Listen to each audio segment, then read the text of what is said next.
All right, hello and welcome everyone. Very excited to kick off this session today. It's been a lot of interest across a lot of areas of business and industry, and across a lot of our existing and new customers. So today, what we're going to be going over is, as discussed, net zero and government procurement and what to expect with new legislation. But we are going to take a step back, look at it from a much broader level, and hear from some experts. But before we get started, we just wanted to do a quick acknowledgement of country. It's obviously a very important week in our history, in our year, and we wanted to acknowledge the traditional owners of the land with which this meeting takes place, and that's the Bedecal people. So we're in UNSW in Sydney, in Randwick, and we want to acknowledge all past and present elders. So starting off with a warm welcome, I am Alex King, Head of Marketing at NetNada, and as such, very involved with the discussion and content of today's seminar. So we'll be looking really closely at these government procurement guidelines, what we know, what to expect, and then also aligning those with a lot of the other examples from across other areas of business and other areas of the world. I'm also joined by our co-founder, Lockie Burke.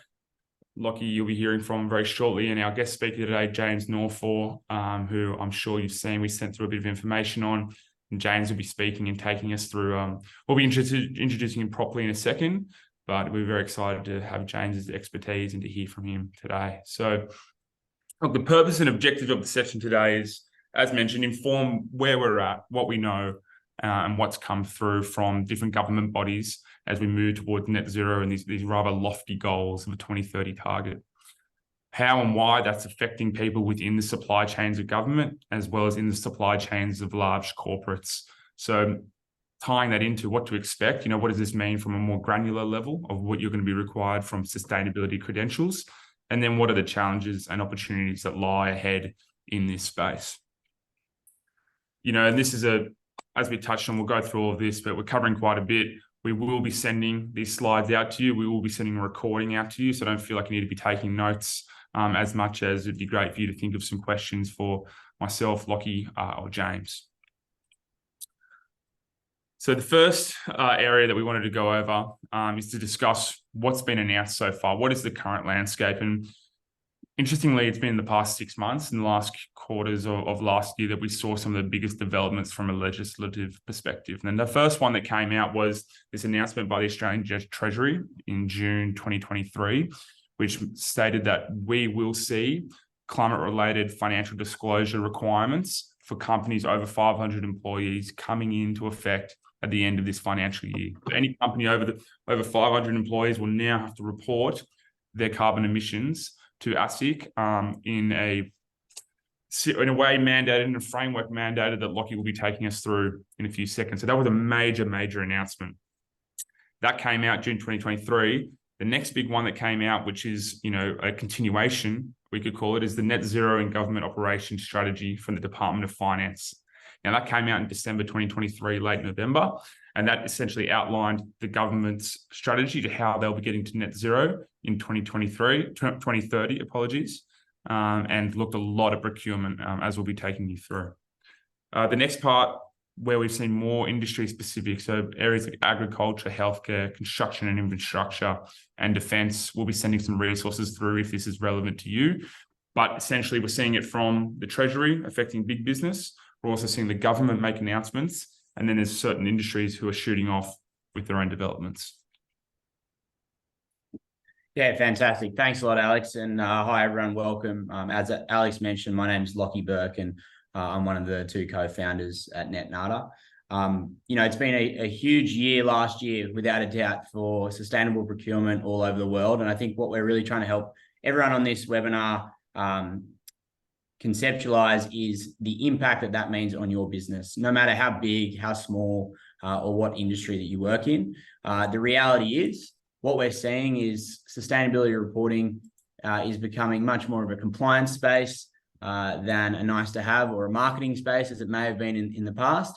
And as such, it's moving towards a license to operate, no difference to doing your taxes or to having your ISO compliance. I'm really happy to have James here as well, as an expert in the space. I'm sure You've all seen the comms we've put out before, but James's experience is incredibly valuable to have on this webinar.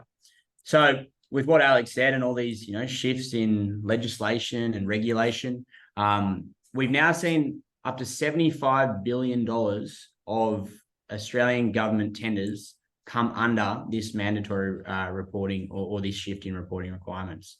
So first things first, what does that mean for you, and what is sustainable procurement? Well, sustainable procurement takes into account not just the environmental factors of a business, but also the social factors and the economic implications of awarding a contract to that supplier. So what does that mean? Well, breaking it down, when you have environmental reporting, you're looking at all things from your different scopes of emissions, which I'll go into later on, the waste, the recycling, the life cycle assessment analysis of a product or a service. So essentially how that impacts environment from cradle when it's first created all the way through to grave, and what the recycling and material recovery process is there. And then moving into social, looking at what are the implications of the supply chain, how does each supplier stack up from a diversity, equity, inclusion perspective, a modern slavery perspective, a labour rights perspective, and other factors. And then, of course, from an economic perspective, what is that financial turnaround to the communities in which you're providing to. With all of these recent government initiatives, the Australian government's really taken a lot of leadership, to be honest, and I think what we're seeing is we're following the standard that is set by the UK and the EU.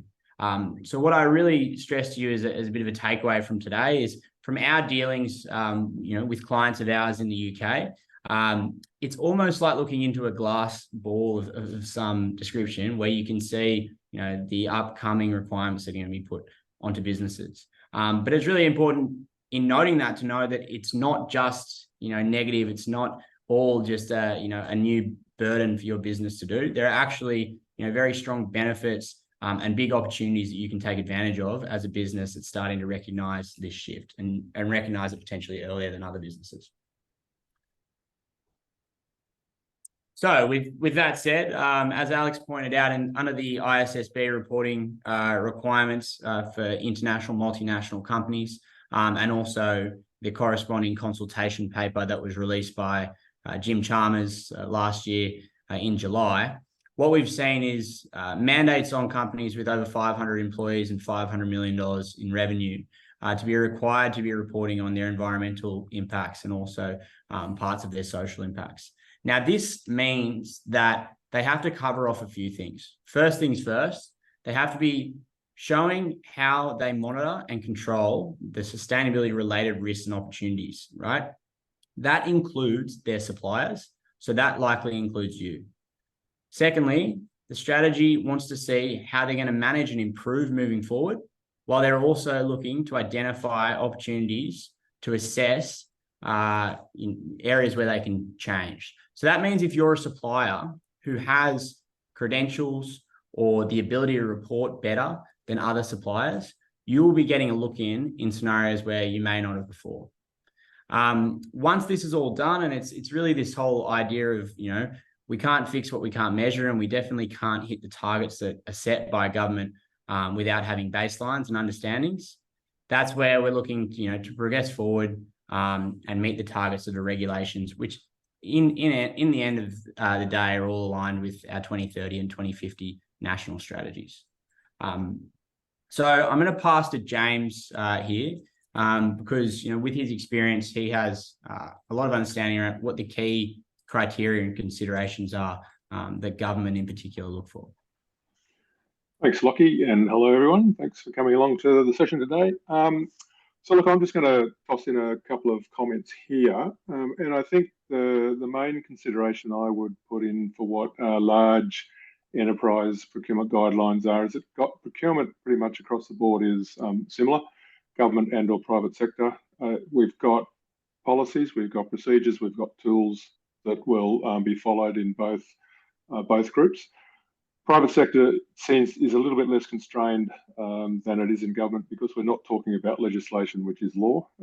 Therefore, private sector companies have a little bit more leeway in which they can go. They're really reporting to their shareholders more so than us as citizens within the country. So they have a little bit more leeway. But the biggest problem that I've seen in the noise that I hear the most coming out of large companies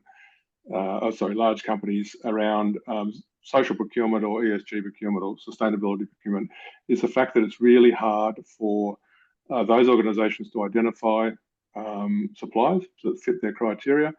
It's really hard for those organisations to then engage with those suppliers, and it's really hard for those organisations then to report those results. And as you heard earlier, there's going to be a push more and more for reporting around what you're doing with these suppliers in these situations.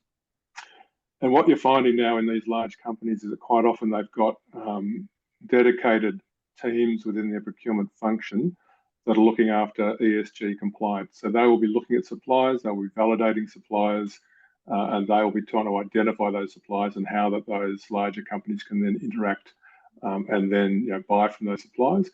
And the reason they're doing that is they've got their boards, they've got their senior leadership teams putting their sustainability policies in place, their ESG compliance policies and processes.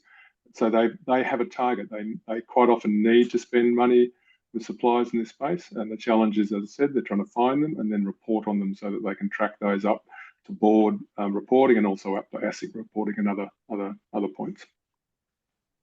Yeah, great. Thanks for that, James. That leads quite nicely into our next point, which is around this roadmap of like when to expect all of these changes and considerations. And NetNada, working with a number of companies across many different industries, we're already seeing those impacts that James has spoken about. So, this 30th of June 2024, where all government entities will need to be developing and reporting their emissions reductions and emissions plans alongside large companies, we're already seeing that trickle down. Even last week, we had a small commercial plumber ask for the first time for their emissions reduction plan and their total emissions, because they were working within the supply chain of Dexus, and Dexus was pushing down. And as James suggests, trying to identify existing suppliers within their supply chain who have already implemented these, let alone looking to go into market and find new ones. So 30th of June is a big, we're going to start seeing a ramp up of those questions and pressure across supply chains. It all kind of ties into the 2030 APS net zero target. What's been announced in that resource, and we'll send it to you afterwards, is that this year will be when they really put together the consultation of what is the environmentally sustainable procurement policy. We'll talk about what to expect shortly, but essentially, what are the credentials going to be? What's the framework you're going to need to report to? What are you going to need to provide to be considered or to be given a markup in these opportunities? That will then also lead into the 1st of July 2025, when they will release and do all their Scope 3 analysis. This is obviously a huge task for the government, but this year is when it's turning in from something that's nice to have to what we will be required. And then 2026, 2027 will be a further review. So a lot happening this year ahead of a lot of announcements. So a lot of opportunity at the moment.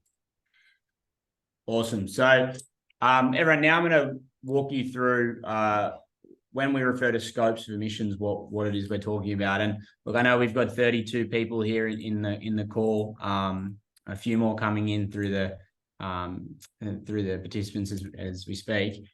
It'd be great to just get some, emoji, thumbs up or thumbs down. Thumbs up if you do understand, what Scope 3 emissions are and where boundaries sit. And thumbs down if you don't, which gives us a good understanding of, what the knowledge base is of the audience here. With that said, it's really, really important to remember that even though those dates that Alex spoke of before may seem far into the future, they, as Alex mentioned, have already started to have implementations on large enterprises and corporates, because of course they want to be planned ahead and not be leaving all of this to the last minute when they have to be reporting. And so you'll see the same requirements from government as you will from enterprise, but the enterprise ones just might come a little bit faster.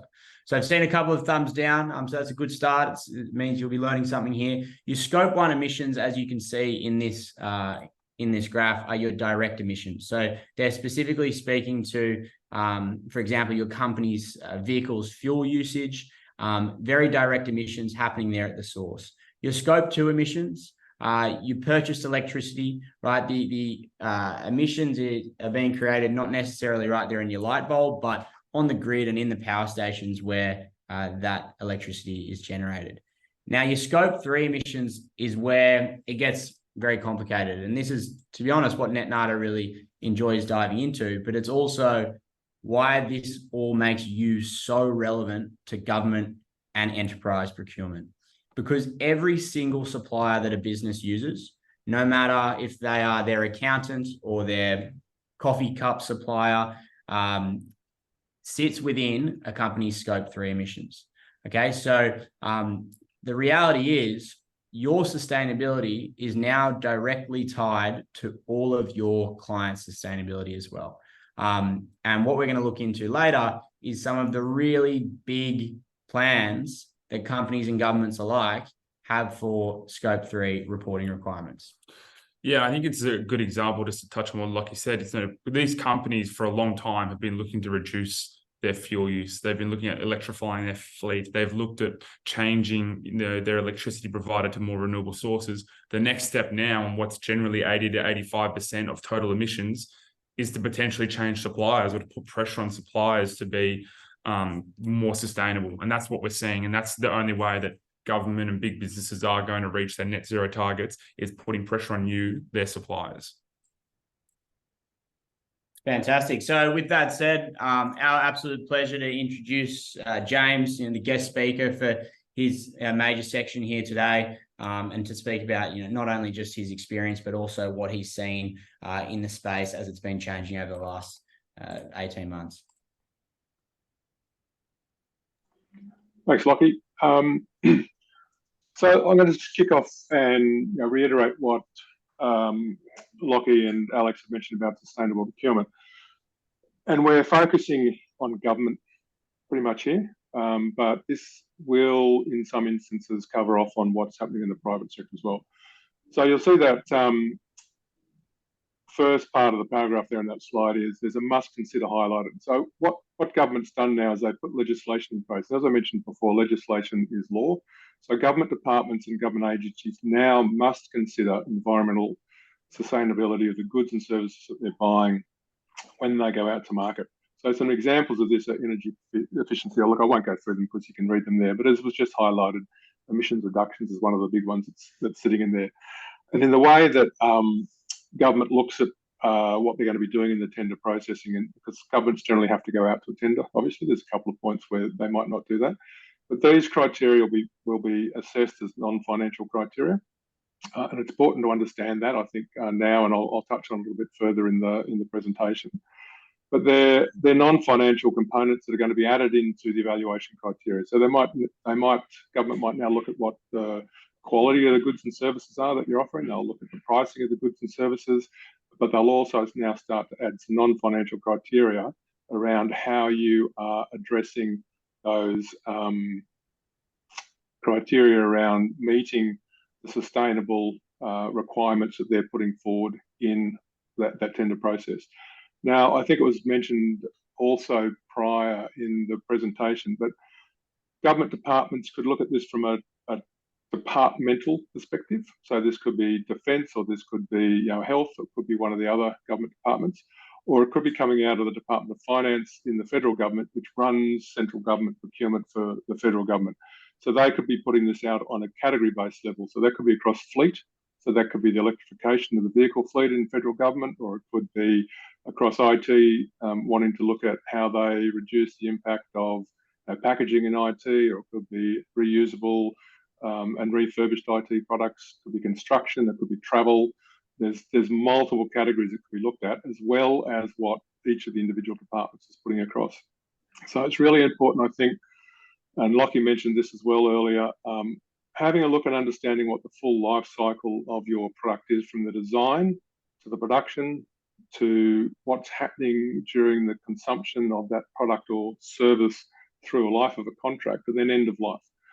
So there's a lot of pressure getting put on now back onto the suppliers to say at end of life, they may well pick up product, take it away. They might refurbish it, might reuse it, There's lots of different options that are being looked at, and what government departments and also large enterprise organisations at this stage are also looking in that space. Now, I'll put a note on the bottom there to say that federal government's got over 80 billion in buying power. You've got to remember the states generally have 30 to 40 billion in buying power as well, depending on the size of the states. And governments use this market power to drive their agenda. And in this case, what government is saying is their agenda is sustainability. So they will use their position in the market, and it's almost an obligation of the government in some of these instances to drive this, because the private sector aren't going to pick this up initially to start with. So it's really an obligation of government to start to push this onto the sector, and they use their buying power then to actually drive this to get done. So the actual invoices. Sorry, 1 second. I think someone's got their off mute. So. On this job, give me a package and an Excel spreadsheet, which lists them. Next slide, too. It'll add up to 30 something grand. Don't worry about your time. Don't worry about it's just the direct cost. There we go. There we go. Next slide, too. Thanks, Alex. Okay, next slide there. Sorry, what is coming? So, right, what is coming? So, at this stage, we can only speculate because it hasn't been finalised yet. But it's not government's first dance in this space. In the past, they've put in other procurement policies. So, I think what we need to do is have a quick look at what we've learned from when those policies have come into place, and what might be coming from that point forward. So when I was in New South Wales government, we had targets on small business. We brought in targets on Indigenous suppliers, and we also brought in the disability purchasing disability organisations purchasing policy around how do we include those disability and Indigenous organisations into government procurement. So these have been done in different states. They've been done in federal government before. They've been done overseas. So there's a number of things that we can have a look at there and say, well, what could be the drivers that federal government bring in this space based on those previous policies that they've brought in around this. So some of these could be spend targets. So even in Microsoft, when I was at Microsoft back 15 years ago, we had a spend target of 5% of our total spend against disability suppliers right around the globe. New South Wales government had targets of up to 28% when I was there against small businesses. They had targets for Indigenous and disability suppliers. So that's one of the mechanisms that federal government might bring in this instance is around sustainability supply. The other one is that there's no need to go to a tender for Indigenous and or disability supplies. You can buy those directly. You can go directly to those. And that gives them an advantage without having to go into a full tender process with other organisations. So that helps them get win business. That also helps them, the departments meet those spend diversity targets. There's also thresholds. So it could be $1 threshold. We're under that $1 threshold. They don't have to go to a tender, and above that threshold, they can go to a tender. There's reporting. So there's obviously issues around how reporting's done. Modern slavery is a great example of that. But obviously, when I was in government, the ministers used to send messages down to me to say, what is our spend across certain target groups, so disability, Indigenous and small business, and we needed to understand and clearly articulate that reporting back. So there's going to be mechanisms that they push onto you as suppliers on how you're reporting back up to them, how they're tracking, who they're engaging with, and making sure and validating that you are meeting what you're doing. There's going to be evidence of accreditation. So this could be, as Lockie was talking about it before, about your emissions ratings to understand exactly what they are, and they won't necessarily be taking your word for it. They'll be looking for validation across those to make sure that that's a true statement, then they can report on that. There could be wanting to see internal commitment and evidence, the fact that you have policies and processes internally in your organisations that you're tracking and managing these. As Lockie said, and as Alex said previously, there are companies that are out there now, private sector and big government agencies, and they are putting that onus on their suppliers and their supply chain to ensure that they are able to show these, because it is a requirement of those organisations winning the government tender that they are showing that the suppliers that they are putting forward under those tenders as subcontractors have these targets met and are able to meet these targets, and then they can push that up to their reporting. So prepare now. So I think the really important thing is that you guys start to think about what it is that might be needed and start to prepare. So get ahead of the curve. Now, that could be, as I say, putting in some of those policies that you might need, drafting up some of your sustainability statements, Indigenous policy statements, reconciliation statements, your modern slavery statements, and starting to measure your emissions. We do this in the beta bio. I'll touch on it a bit later, but we use NetNada. We have given them to do our emissions review, and we're looking at what those ratings are and what our plan is in the future, so that when companies are using us, they know that we have an agenda, and that agenda is to improve our position in that space. So I would suggest you start looking at all of these things now to prepare yourself, because once they come, you'll be on the front foot for when tenders are released, to be able to respond to them in an effective way. I think what you've also got to do is understand what goes into your product. So sometimes, or your services. So sometimes you might not know that now. You might just pick some of these up, or you might have an agenda to start to change those. So really, circularity is something that's coming very, very prominent at the moment. Reused, repurposed, and recycled. So I think it's really positive to understand where that is happening in your supply chain, or if you're doing that yourself, so that you can start to report on that, and you can start to show evidence up when you're getting asked about responding to government tenders. Also, packaging and logistics and return. So I've been involved in a government procurement activity with IT products where we actually asked for no packaging, to be the packaging be removed, because government did not, number one, want the packaging. They didn't want the burden of having to dispose of the packaging, but they're also looking at the fact that there's not a lot of need to have some of the big bulky packaging that's coming on some of the products. Obviously, they need it from a safety perspective, but for anything else other than that, they just saw it as a complete waste. So they're pushed back during the tender process to ensure that IT suppliers removed that and had a better approach to that. Logistics is a massive one, obviously, the amount of the carbon emissions used in that space. Lockie targeted that earlier about what they're doing in fuel. So if you're looking after your own fuel and your own fleet, that's one thing, but it's also trying to understand what your suppliers are doing with the logistics and the emissions controls that they're trying to do in their own fleet. And then I mentioned this a little bit earlier about returns. Trying to understand if there's an opportunity for you to be able to pick up your product and then recycle and redo something with it afterwards. So that's not left up to the department or your customer to be able to do that. It could be IT, recycling returns, furniture, looking at how you can refurbish furniture to resell a second-hand furniture, or break it down and recycle the products as they're coming in. The other component on the bottom there, I think, is just how to run your business. I think, broadly, manufacturers, retailers, resellers, and services, there's probably another couple there that I've missed out. But I think you've got to really understand what you want in this space, understand what your strategy is around what you want to do in the space around sustainability, around ESG, get a plan in place and start to action against it, so that when these tenders are coming out, you're actually identifying who you want to respond to, which are the target groups you want to go to, and where you best fit. And I think it's really important that you get ahead of what that looks like from your business, and you start building that into your strategic plans in your businesses to understand how you're going to respond and how you're going to be seen, to how you're pushing sustainability with internally in your business, and how you want that to be seen by your customers and even peers and competitors in the sector. Excellent, thanks, Lee. So as far as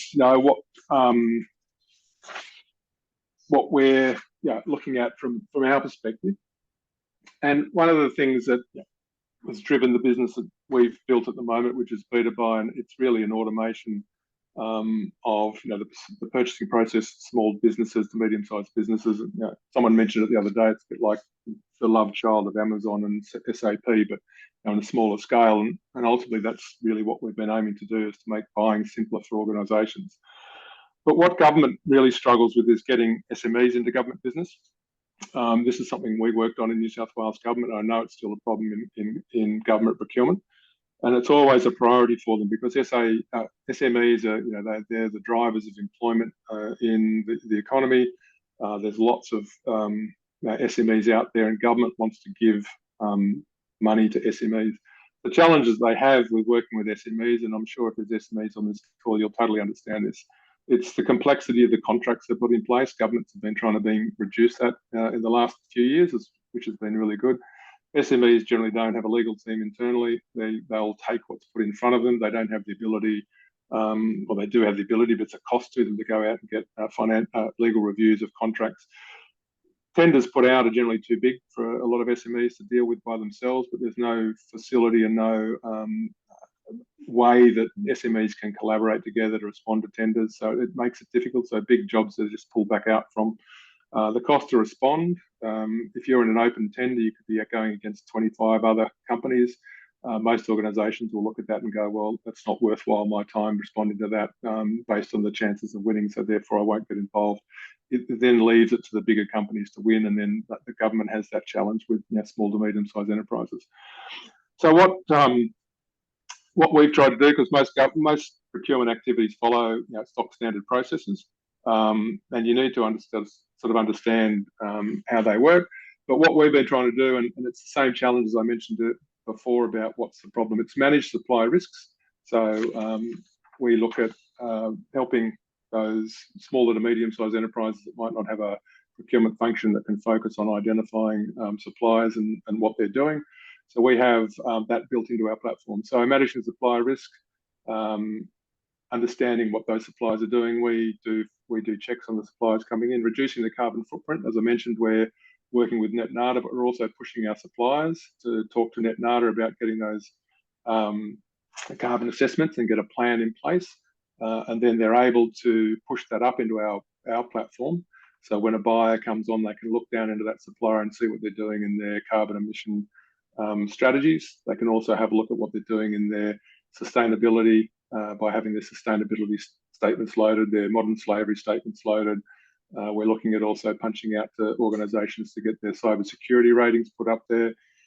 So these are all things that are helping buyers make that decision about the suppliers that they're dealing with. We have the ability, and it's shown on that particular image there, around how they can search through a diversity marketplace for suppliers of different diversity,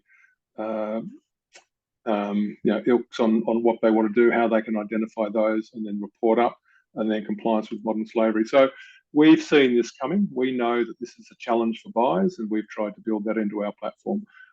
So what I'm trying to say here is, I guess, that we're sort of walking the walk here, that the things I've learned in my 25 years of procurement, the things that I've seen government and big business do, is what we've sort of tried to build in our platform. So it's nothing new. I don't think that that Lockie and the team are trying to get across to you here. I think it's just something that absolutely makes sense, that suppliers, if you want to get into these big customers, you need to have these tools, you need to have these functions, you need to have these challenges that they're looking for addressed and visible to them, to be able to see what they see who they're dealing with, so that they can actually meet their own internal objectives. Next one, please. So what are the opportunities? So I think, as I mentioned before, government struggles with getting into small to medium-sized enterprises. So I think what they're going to be doing with this policy is helping and opening up and continue to change how that can be accessible. But as I said before, procurement is generally a standard process, whether it's public or private sector. And it's how you manage that activity that's coming out from your department that you've identified, and how you respond to that process is critical to get your success in winning business with government. I think you need to understand, number one, do you really want to supply to government? I mean, it can be complex, it can be difficult, but you need to understand if you do that, if you tick that box and say, yes, we want to get there, the next suggestion I'd make to government is that smaller enterprises or smaller organisations don't have the bandwidth to get across a whole of government agenda. So you'd want to target what are the agencies that you want to deal with, what are the functions within those agencies, what's the product or the service that you're doing within those agencies, and then start to understand how you can best get into those agencies. Government will either run an open tender or they have government panels. Government panels is what they deem to be the initial procurement process, and then drawing down off those panels is the secondary procurement process. So if you're on a panel, it means that the government agency does not have to run an open tender. They can select suppliers that have been validated onto those panels.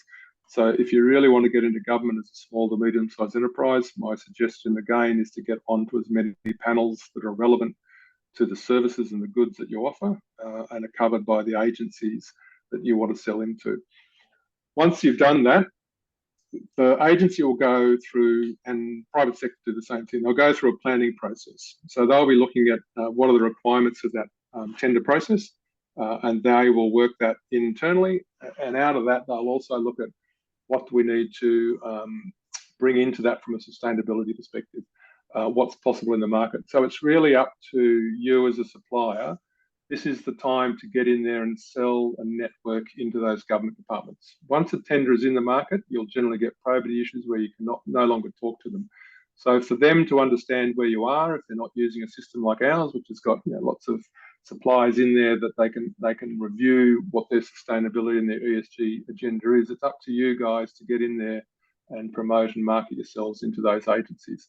What we always suggested to suppliers in New South Wales government when they got into one of the New South Wales government panels is that don't just sit back and expect that the government agency is going to troll through all the suppliers in those panels and select them. They're going to select the ones they know about and they hear about. So get on to talking to those people and understand who those agencies are and the right people in there, and get known to them. The big challenge with approaching the market for government is that governments are looking for you to provide the innovation or the ideas. They're not innovators. Government will consume it. What they are saying is that they're going to try to do is to reduce the complexity or be too prescriptive in what they want. So they're going to allow you to show your point of difference, your true competitive advantage if you want, and then you've got to actually then start to show what that is. They're going to ask and try and understand what the right questions are. Those right questions can be influenced by you back in the planning stage, talking to them about what's in the market so they actually know what's out there, which may help you overall in some of the way that the questions are actually positioned. So again, it's really important for you to start to get into those agencies. With the evaluate and engage, now, this is really, really important. And I've seen it a number of times. We work with, well, in the previous business I had, we worked with a lot of companies to help them write and submit tenders to government. And obviously, in my life in procurement, I read a number of tenders that were coming in from different suppliers. But I would implore you during this process to answer the questions that are asked in a way that is concise and accurate to what the agency is looking for. You might think some of the questions are stupid. You might have an agenda that you want to get across into that question. But if the way that you answer that question does not meet the requirements of that question, you're going to get scored poorly on it. So I implore you, when you do go through the response stage with tenders, that you answer the questions not exactly, but you're answering the questions what they're asking. And if you do have an agenda where you've got some value add that you can add to that answer, you then add that into the question as well, but not in replace of what the core component of what they're asking for in that particular area is. So I think that's really important. And to that point, what's important to the outcome of the tender is really understanding that what they are looking for, you're able to deliver. And that goes from product, price, services, all the way through to the ESG, sustainability requirements. And it goes back to that first slide where I said, get ahead of the curve. Make sure you've got all these sort of things in place, ready to go. If a tender comes out, you've got 4 weeks to respond to it. The last thing you want to do is spend 2 of those weeks or 3 of those weeks trying to pull the documentation together, get your emission scopes assessed, and make sure that you've got answers, supporting and evidence and documentation to support your answers in that response. You want to have all that in place so you can spend that time focusing on how you're going to respond to the questions and putting the innovation that you need. And then obviously the reporting, I've touched on that a number of times, but these agencies are going to want to report on what you're doing. Quite often they're going to have a look at how you can improve what you're doing in the sustainability space, because they don't just want you to push something up and then not do anything from it from that point. And then they're obviously going to ask you, and they may request you to get additional certification or show evidence of the certifications you've got, and evidence of the sustainability claims that you're making. Because if you win on the fact that you have those, if they're reporting on them up to government, they are not allowed to make inaccurate reporting. So they will ensure that you're validated on all the claims you make. So just make sure you have the supporting evidence to support that. So over to you. Any questions? I think that's what you want to do next, Alex and Lockie. I'm not sure. Yeah, I mean, definitely open the floor to questions if there are questions right now for James, or please feel free to write your questions into the chat, and yeah, we'd love to field those questions at the end as well. But yeah, thank you very much, James. If anyone has any questions now, I'm more than happy to open the floor up, or we can go till the end and take all the questions in. See if there's any action in the chat. Otherwise, I think we'll just go to the end. There's one question so far, and then we can. Fantastic. Thanks a lot, James. I think, yeah, fantastic job, really highlighting. As a business owner myself, you know what we want to know when we're going to tender, and I hope everyone in the audience here got that same got that same information, because there's always those sort of unknown questions, and we're trying to help you guys sort of feel as confident and comfortable as possible when you go to tender as we can. With that said, to everything that James just said, we can see this already in case studies and successful implementations that have happened. I've picked a few different case studies, one from the City of Melbourne, Victorian government, one from AstraZeneca, obviously a very large enterprise, and lastly one from the UK government, because I think they all definitely touch on what we can expect to see more often from local governments and companies alike, and also what we've already seen happen, as James touched on, you know, in areas like ISO compliance or security compliance, or you know, even just financial compliance as well, and regulation. So first things first, the City of Melbourne's Sustainable Procurement Framework touches on everything that we've spoken about today, and they really, they're very open about, you know, trying to be their best in class, saying that their policy defines what they see as best practice for sustainable procurement. And everything they touch on in this framework, and we'll send you these resources and broken down sort of summaries afterwards, but they touch on the economic implications, for the local communities. They touch on, of course, the social impacts if companies have modern slavery assessments, and they also touch on the wider environmental sustainability, specifically focusing on carbon emissions of companies, also the reuse and recycling and end of life of a product, as James pointed out, as well. So I think from a government perspective in Australia, City of Melbourne is already moving on this, and I'm sure there are people in this room who are either tendering for jobs with them or plan to in the future. From AstraZeneca's perspective, I think this really highlights to me the importance of making sure whatever reports you're generating are under the same methodologies, frameworks, and guidelines that are relevant to the entities that you want to be working with. What I mean by this is there's no point in getting a carbon assessment done if it doesn't line up to the methodologies that your clients expect. Otherwise, you have a classic case of, you know, apples and oranges comparisons. The science-based targets is a world-renowned way for companies to show their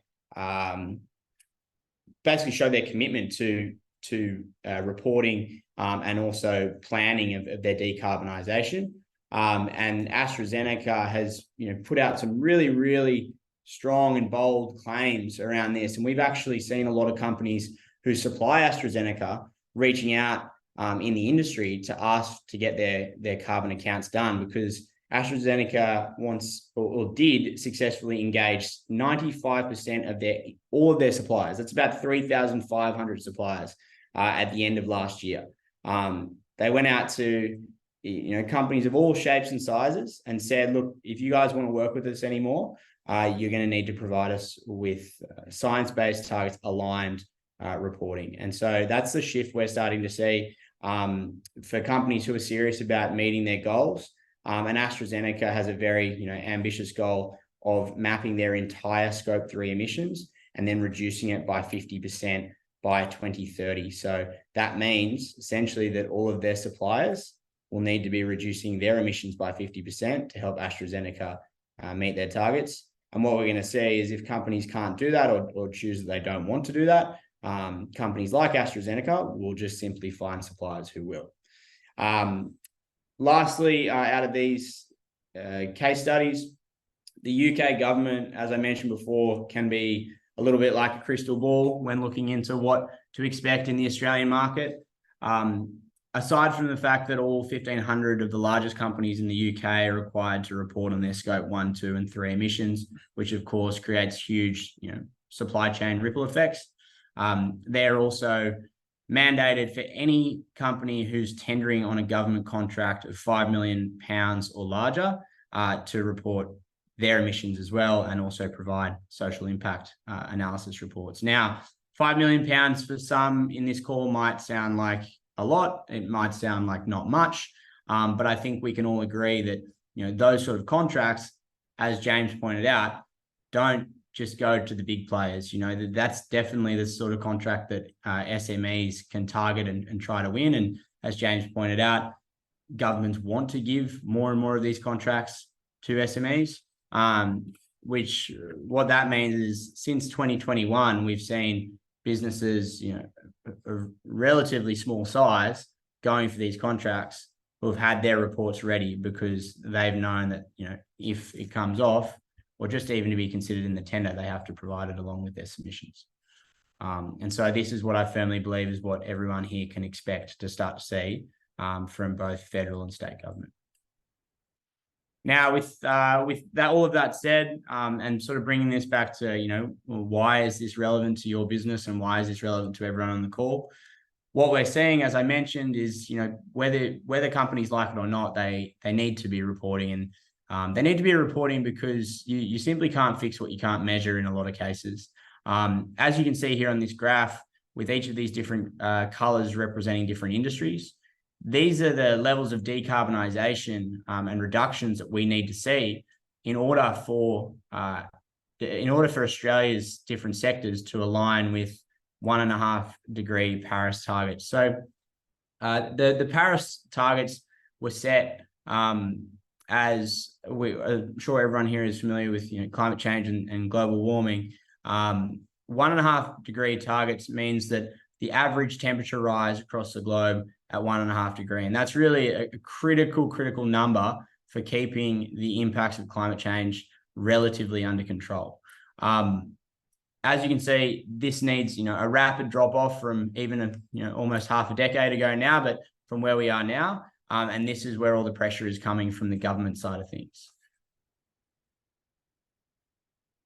Yeah, great. I think it's good now to talk about what this means from an SME perspective, from the perspective of people in this call, and this may be where some more questions arise. And what we've really tried to do with most of this time here, and we will be having another session that touches more on the calculation, creating these reports, essentially more of a sustainability 101. But what we wanted to do today was paint the picture and give you the context that there is a lot more pressure coming, and because there is pressure coming, there's a lot of opportunity.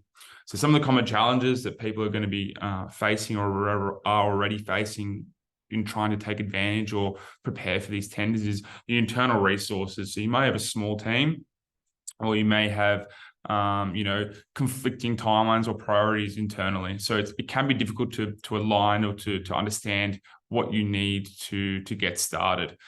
The good news is, thanks to solutions such as NetNada, more of a tech-based solution, it's not much to calculate your scope 1, 2, and 3 emissions. And that's the way you need to be starting. As the point that James signed off on, the number 4, what the government is looking at and what we've touched on is how you as a supplier are going to help them to reduce or to improve their sustainability and reduce their emissions. So the first place to start, the first place you need to be looking at is the calculation, and making sure, as Lockie mentioned, that the data and the way with which you're calculating is in line with GHG protocols, science-based targets, it's clear analysis, and it's something that you can then hold up and use in this application. So don't try and start to think about, okay, we're going to fix our packaging, we're going to do our logistics differently. Yes, there are important decisions and they can be done in conjunction, but one of the best strategies to overcome these obstacles is to just firstly calculate and create a data point and a data set that shows where the emissions are across your business, shows where your scope 1, where your scope 2, and where your scope 3 emissions are. Because then what you're able to do, aligning with these leading frameworks, is put together reduction strategies. Maybe it's a change in your electricity provider. Maybe it's a change your electrification of your fleet or supplier engagement. But those strategies and plans are what you want to be putting into your reports, what you want to be putting into the applications to show government and big business that not only have you calculated, but you're also reducing and potentially looking at heading towards certifications. The last point there, before we kind of go to a timeline, is transparency. You don't need to be carbon neutral, and that's not the goal for everyone. The goal is to be transparent with where you are on the journey and how you've done your calculations. Final slide here is a little bit of a roadmap. Every business is different. Every business in terms of the analysis and what you need to put forward will be different, but this is generally what it would look like in terms of a relationship with a company such as us. And the first month, the first focus is all around onboarding, data collection, doing an analysis of your scope 1, 2, and 3 emissions. And then once we have a roadmap or an understanding of where the sources are, providing guidance on goals, reduction strategies, giving you reports for internal, external stakeholders and tenders.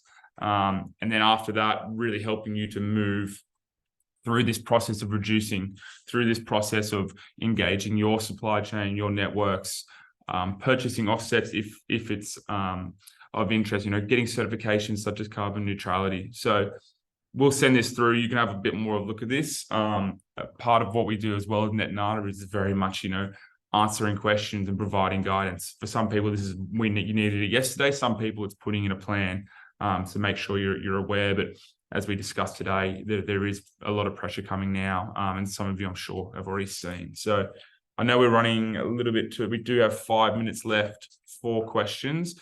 Before we dive into the questions, just so people aren't covering them off, we will send information about a recurring webinar we're going to be running, which breaks down everything we've spoken about into much more basic terms: scope 1, scope 2, scope 3 emissions, how to report, how to reduce.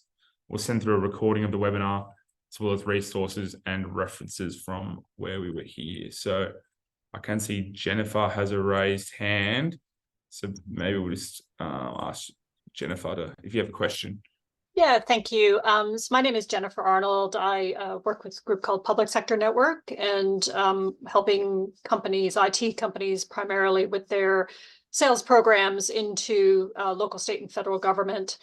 A lot of the organizations we're working with are multinationals, either particularly software companies and IT services companies. So one of the things I was interested in finding out is whether or not when state and federal government looks at these ESG requirements, do they take solely into account what the organization is doing here in their Australian operations, or do they also take into account kind of global initiatives that those organizations have? Great question, Jennifer. I'm happy to answer this. So they definitely take into account the global initiatives of the business.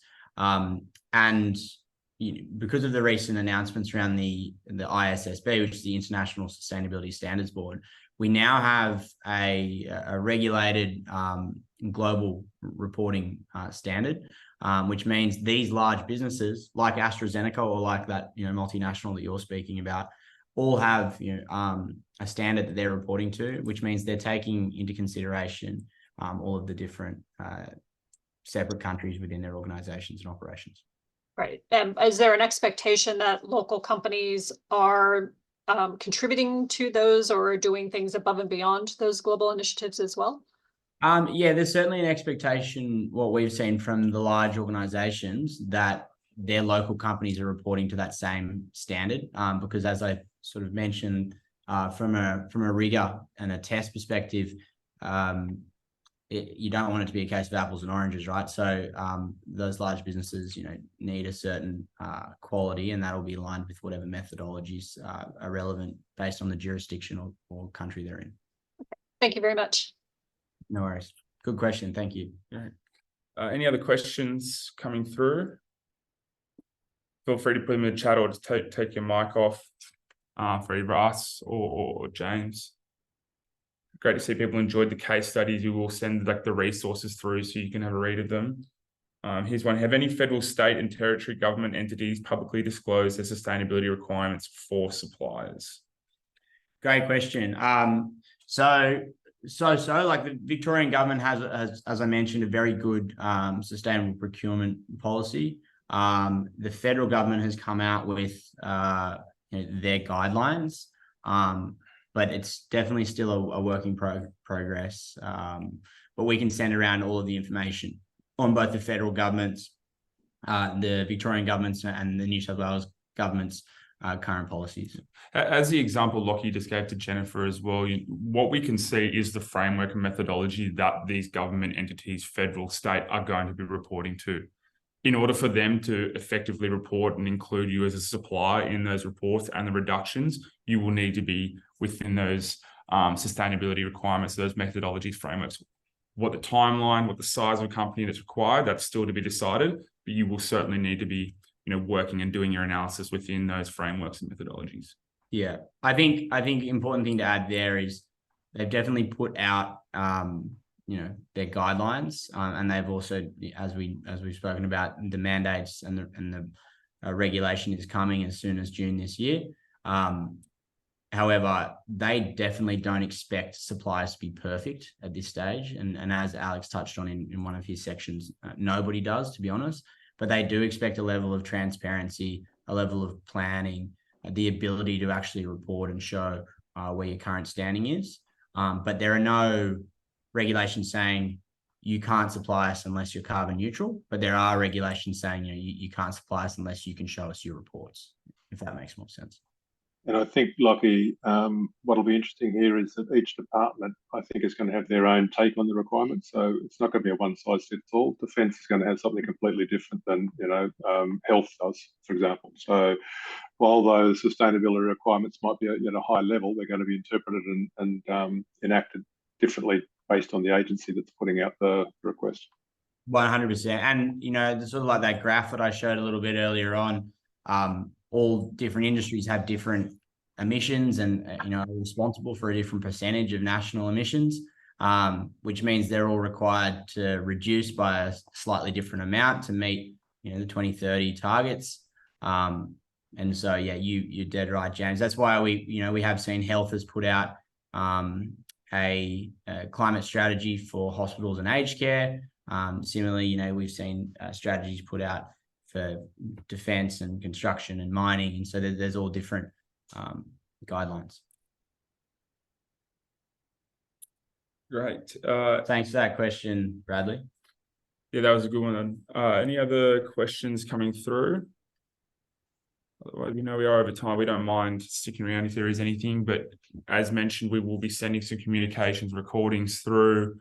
There will be some other resources that we send, everything we've spoken about. So we'll be in touch shortly, but if you have anything you'd like to ask live now, please feel free. Otherwise, my email has been on all communications. Lockie will be available as well. If you want to send us a private message or email, please feel free to.